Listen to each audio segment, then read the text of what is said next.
When the only constant in life is change, you need to be ready. This is the Man-Made Survival Show.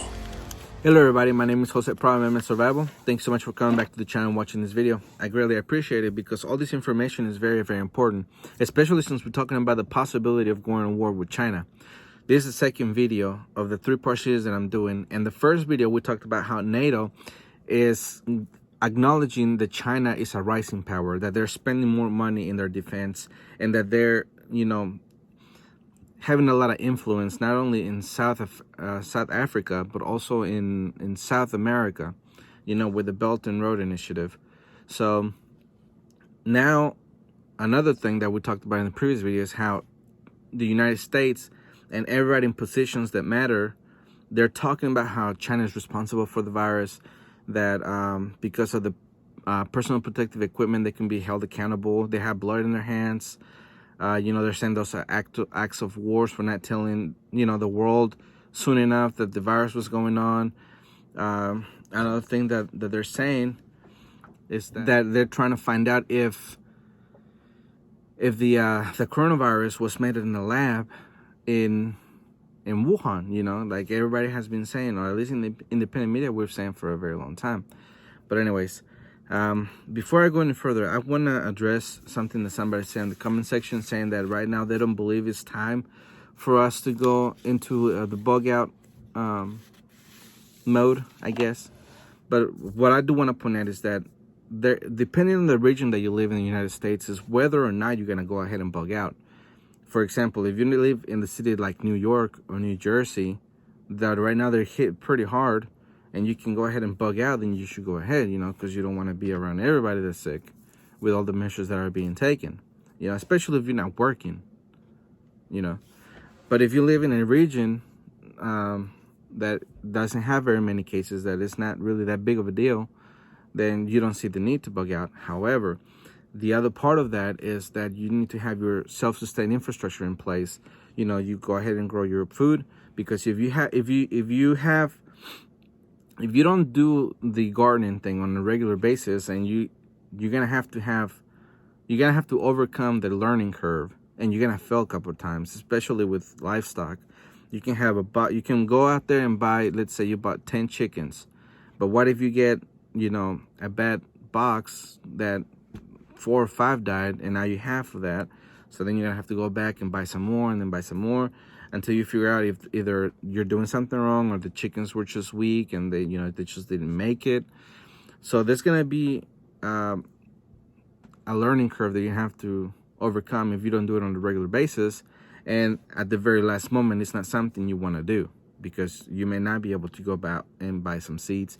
You might not be able to go out and buy more chickens, or goats or pigs or rabbits or ducks, whatever you want to grow or farm. So that's the purpose of that. And the 24-hour surveillance is, some people right now are finding out that the people they thought they could depend on for a crisis, they're not there anymore. So that's what I'm saying. You have to go ahead and find out right now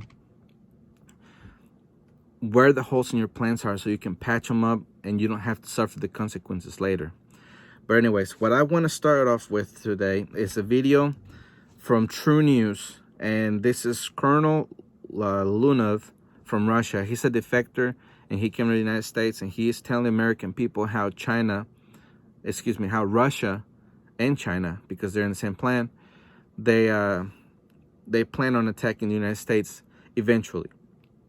He didn't say when. They're just saying when the time comes for a war, this is what they would do. So I'm gonna go ahead and let you listen to that video, and here it is. It's about 20 years I worked worldwide as the GRU operational intelligence officer against other countries, but first of all against China, because my training and education was connected with China. For our leaders and for our regular business, America was target number 1, because we all believed that this war, you cannot avoid this war. And sometimes this war would be in place. And in this war, we will need to provide all possible support for our military machine to receive victory in this war. If decision about war would be in place, Special Operation Forces commanders will come to this country. They will come here like tourists, like businessmen, like members of scientific delegations, or like private persons which would like to see something interest in Texas, Dallas area. They will come without any weapons by regular airlines, and of course, for the future war, they need to know where they will pick up weapon systems which are already stored in this country and transfer themselves in few minutes from tourists, businessmen to soldiers.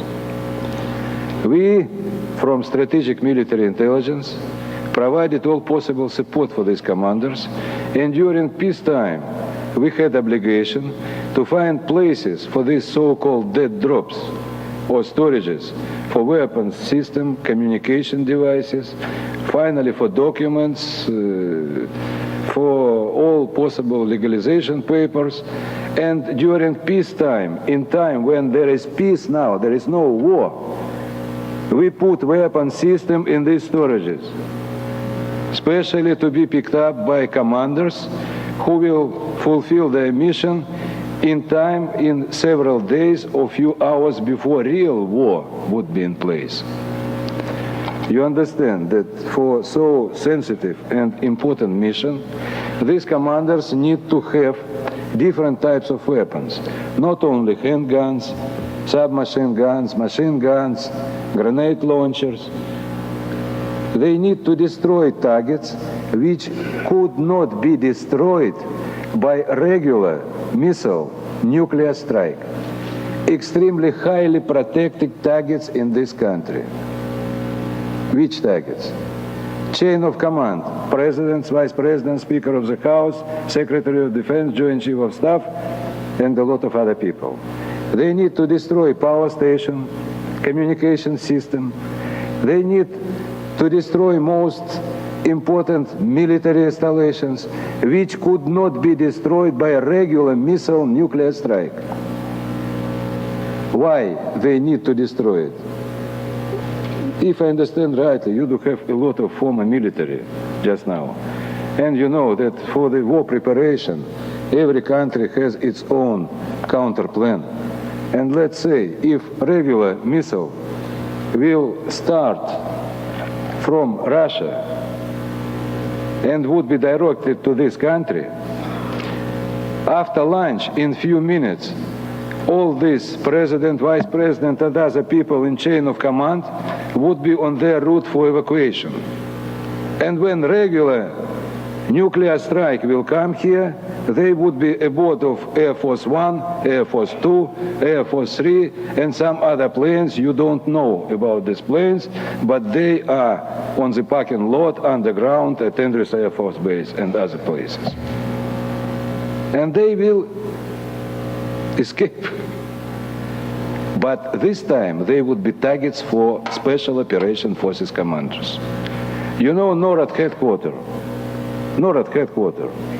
It's in very, very deep in the mountains, between rocks, concrete, metal, everything. Is it possible to destroy it by a couple nuclear missiles? No. You need to have much more, or use Special Operation Force commander who will destroy it from inside. So these targets need to be destroyed, especially to establish situation of chaos and panic in this country before regular war will come to this country. And of course, to destroy these targets, these commanders need to have very, very powerful weapons. And additionally to conventional weapon system, they already have, and maybe they already storage in this country, like tactical nuclear devices, so-called nuclear briefcases. It's not my crazy idea, guys. It's not Stan Lunev defector words. And his subordinates didn't find about 130 of these devices. They are not in Russia. They are abroad. They are in foreign countries. And please, trust me, they are not only at Washington, D.C. or New York City. Keep in mind that Texas as a base for your military-industrial machine. Be sure that you have a couple of them very close to this place. So, tactical nuclear devices, chemical weapons, biological weapon system, they are already here and ready to be used. And please don't think that this is some kind of gas trailer. No, it's this size, small, teeny-weeny, which is located in woods, in the ground, in the sand. This location is known for Special Operation Forces commanders, and when they will come here, they will pick it up and use it. Use in mostly populated areas, in airports, in cities, in downtowns, especially to destroy infrastructure of this country before real war would be in place. And in 60s and 70s, it was planned. Then to the end of the day, 10th day of war, Soviet military will occupy the whole Europe, and 12th day, invasion would be in place in this country. This is very briefly general plan. Plus, looters. Millions of looters will come here. All right, so there's very many different ways. I cut this video short because it was a very long video, but I try to put in the parts that I thought were more important, you know. But anyways, it is not a secret that nuclear suitcases are a thing. You know, they have them, we have them. You know, a very developed nation have them. But the point is that they already have what they need in place. You know, they have the weapon systems. Whenever they get ready for an attack, they're gonna send a bunch of Russians. They're gonna make them look like they're tourists, businessmen, scientists, whatever. And if that plan goes along with China's too, because they come together, they're friends, and they're planning to attack America, they're gonna do the same way. Now, Russia has come out and say how they're gonna attack us. They're gonna attack us through the, you know, through the coast with submarines and, you know, EMPs, whatever they can. But they could also send people up the border through Mexico. All right, so here's the first headline that shows how China, and along with Russia, of course, how they're making a beachhead all in the South America. And here it is. Fort West China is gaining ground in Latin America, according to the U.S. top military commander in the region, BusinessInsider.com, or that's from BusinessInsider.com. In early December, El Salvador's president announced that China had agreed to, quote, gigantic non-refundable cooperation, end quote, with his country, investing an undisclosed amount in projects including a stadium, water treatment plant, and a tourist development. Less than 2 weeks later, Argentina's new government said that it was ready to join the Belt and Road Initiative, China's sprawling infrastructure and development efforts, which would make it the first of the region's 4 major economies to do so. Those two developments at opposite ends of Latin America are only the latest signs of China's deepening ties in the region. You know, and we know that that China is making all these loans to these nations, knowing that they cannot pay it back. So that's how they would make a beachhead in those countries to put weapon systems, you know, to embed soldiers, and then eventually one day march them up the southern border. You know, they would have to go to Mexico, through Mexico first, and then the United States. Now, will Mexico defend us? I'll show you here in a second. Now, here's the next headline. U.S. military wary of China's foothold in Venezuela. This from foreignpolicy.com. Maduro, whose government is backed by China and Russia and Cuba, has himself publicly accused the U.S. Defense Department of causing the blackouts. Following the power failures, Beijing offered to help the Venezuelan government restore its grid. Quote, China came out publicly, a state spokesman, implying the blackouts were attributable to U.S. cyber attacks, end quote. All right, so the reason I show this headline is to prove that China and Russia are in Venezuela. I mean, we know that, right? It's just, icing on the cake. But a few months ago, we showed, or, we talked about how Russia has sent military people in Venezuela to help out with Maduro and everything. China did the same thing. They sent ships with humanitarian causes, but they could very easily have troops in there that are now embedded in Venezuela that from one day they're going to use to go up the border. Now the issue is Mexico, and here's that headline: Mexico's strategy for dealing with Trump. Warn him about China. This from NewYorkTimes.com. Mexico's new government has a strategy to deal with President Trump. Don't anger him. Don't cave into him.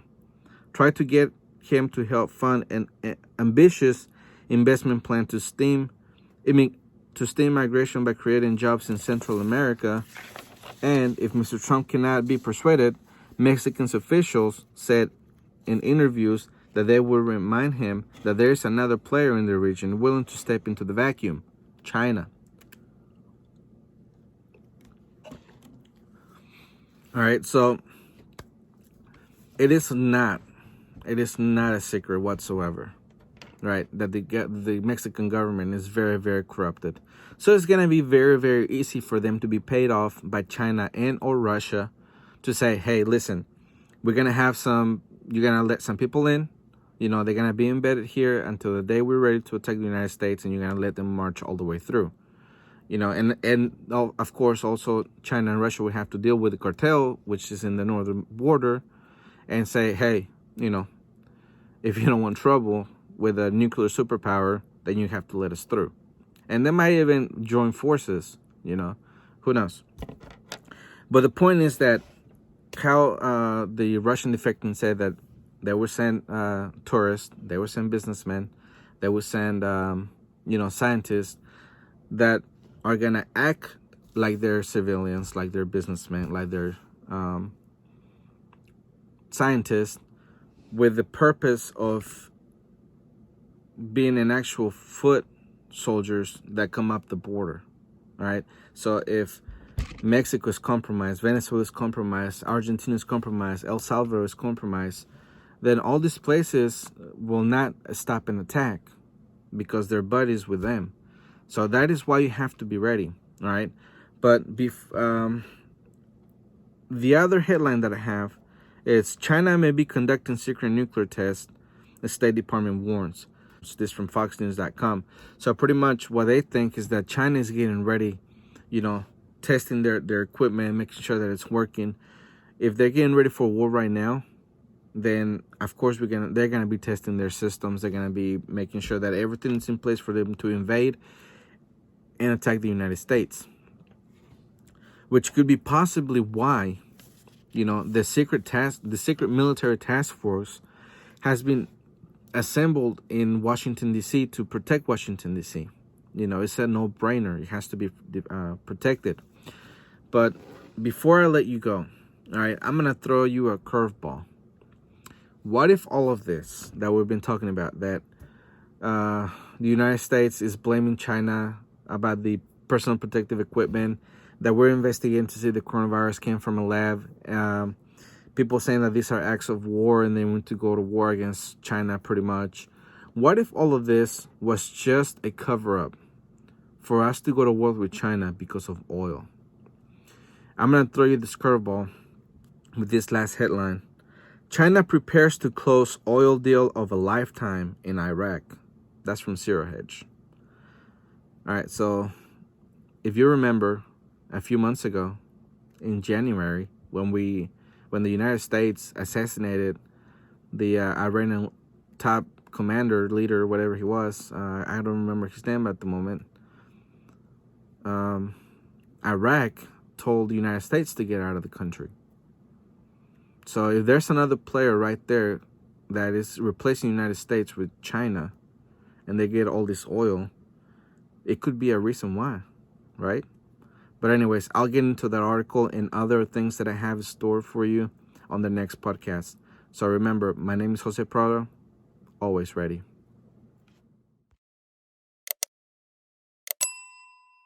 The Man-Made Survival Show.